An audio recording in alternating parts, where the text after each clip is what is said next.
सबसे पहले हमारे सम्माननीय अतिथि महोदय और हमारे अभिभावकगण जी, उनको मैं धन्यवाद देना चाहती हूँ, क्योंकि उन्होंने अपना बहुमूल्य समय में से कुछ समय निकालकर हमारे लिए वो हमारे विद्यालय में आए और हमारे समारोह का हिस्सा बने। इसके लिए बहुत बहुत धन्यवाद। आज जो हमारे बीच एक समारोह आयोजित किया गया है, इसका नाम है दीक्षांत समारोह। इससे पूर्व कई समारोह हुए, लेकिन पहली बार हमारे विद्यालय में, नहीं कह सकते हमारे राज्य में, यह दीक्षांत समारोह का आयोजन शुरू हुआ है और शायद प्रति वर्ष किया जाएगा। सरकार ने इसका नाम मेधा पुरस्कार समारोह न देकर, पुरस्कार वितरण समारोह नाम न देकर इसका नाम दीक्षांत समारोह दिया। इसके पीछे एक हम कह सकते हैं कि हमारे भारत का हमारे भारत की एक बहुमूल्य संस्कृति छुपी हुई है। जैसे शिक्षित तो सभी हो जाते हैं, या हम कह सकते हैं कि शिक्षा और दीक्षा दोनों में बहुत अंतर होता है, और शायद ये नई पीढ़ी इस दीक्षा को भूलती जा रही है। और इसीलिए इस समारोह के द्वारा ये बताया जा रहा है कि आप विद्यालय में सिर्फ शिक्षित ही नहीं हो रहे हैं, आप दीक्षित भी हो रहे हैं। जैसे पूर्व काल में हमारे यहाँ बच्चे गुरुकुल में पढ़ने जाते थे, गुरु से शिक्षा लेते थे और अंत में दक्षिणा देकर दीक्षित होते थे। इसका मतलब क्या हुआ?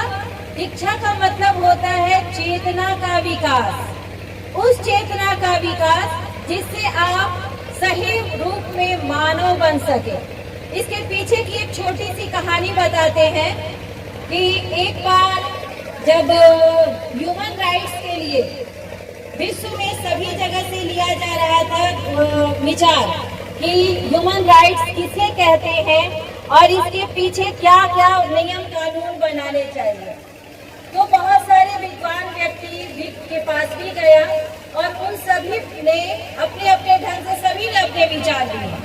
लेकिन इसके जब हमारे भारत में या महात्मा गांधी के पास आया कि आप अपने कुछ विचार इसमें लिखें, तो उन्होंने लिखा था कि हमारी अनपढ़ माँ ने हमें जो सिखाया है वही हम ह्यूमन राइट्स के अंतर्गत ला सकते हैं। इसका मतलब क्या हुआ कि माँ जो होती है या साथ में जो पिता होते हैं, ये दोनों मिलकर आपको संस्कार देते हैं, और जिस संस्कार में ये आए कि आप मानवता के प्रति जागरूक रहें, वो नियम आप बनाएं। आप खुद से आपके लिए वो सारे ह्यूमन राइट्स हैं जो मानवता के प्रति सचेत है ना। तो इस तरह से ये दीक्षांत समारोह का मुख्य उद्देश्य यही है सरकार का कि आप शिक्षित होने के साथ साथ जो अपनी सांस्कृतिक मूल्यों को भूलते जा रहे थे, उससे आपको इस वर्ड का, इस शब्द का महत्व पता चले कि दीक्षांत मतलब होता क्या है।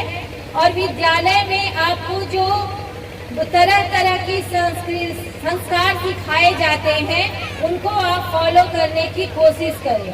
जब आप विद्यालय से निकले, अब तो 12th तक, कॉलेज से 12th हटा दिया गया है और वो पूरी तरह से विद्यालय में समावेशित कर दिया गया है। इसका मुख्य उद्देश्य भी यही है कि आप सभी जितने भी बच्चे हैं जब 12th कर निकले, यानी कम 18 साल के जब आप होकर निकलते हैं विद्यालय से, तो आप में वो संस्कार आ जाए कि आप मानवता को समझ सके, अच्छाई और बुराई के अंतर को समझ सके, हृदय से सभी के प्रति प्रेम की भावना रख सके, किसी के प्रति घृणा की भावना न रख सके, और जीवन में आगे बढ़ने के लिए जिन सद्गुणों की आवश्यकता है वो सारे आप में समावेशित हो सके। यही इस दीक्षांत समारोह का मुख्य उद्देश्य है, और ये सरकार की तरफ से नई पहल है जिसका हम सभी ने मिलकर सम्मान किया, और चाहेंगे कि आगे भी आप लोग इस मूल्य को समझें और अपने जीवन में आगे उतारें और इसी तरह से अपने जीवन में ऊंचाई तक पाए। आज हमारे बीच जैसे सेजल को आप देख रहे होंगे कि उसे कितना मान सम्मान मिल रहा है, तो आप भी कोशिश कर सकती हैं। ऐसा नहीं है कि आप नहीं कर सकती हैं, आप भी कोशिश कीजिए और आप भी उन राहों पे चल के अपने विद्यालय का, अपने प्रखंड का, अपने राज्य का नाम रोशन कीजिए। और इसी के साथ आप सबों को शुभकामना कि इस दीक्षांत समारोह का जो भी उद्देश्य है वो आप पूरा कर सके।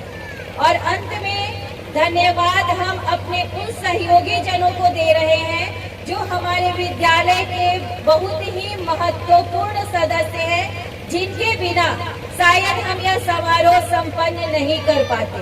इसलिए हम अपने सभी शिक्षक गण को अपनी तरफ से सहृदय धन्यवाद देते हैं और बच्चों की तरफ से चाहते हैं कि तालियों की गड़गड़ाहट से उसका सम्मान करें।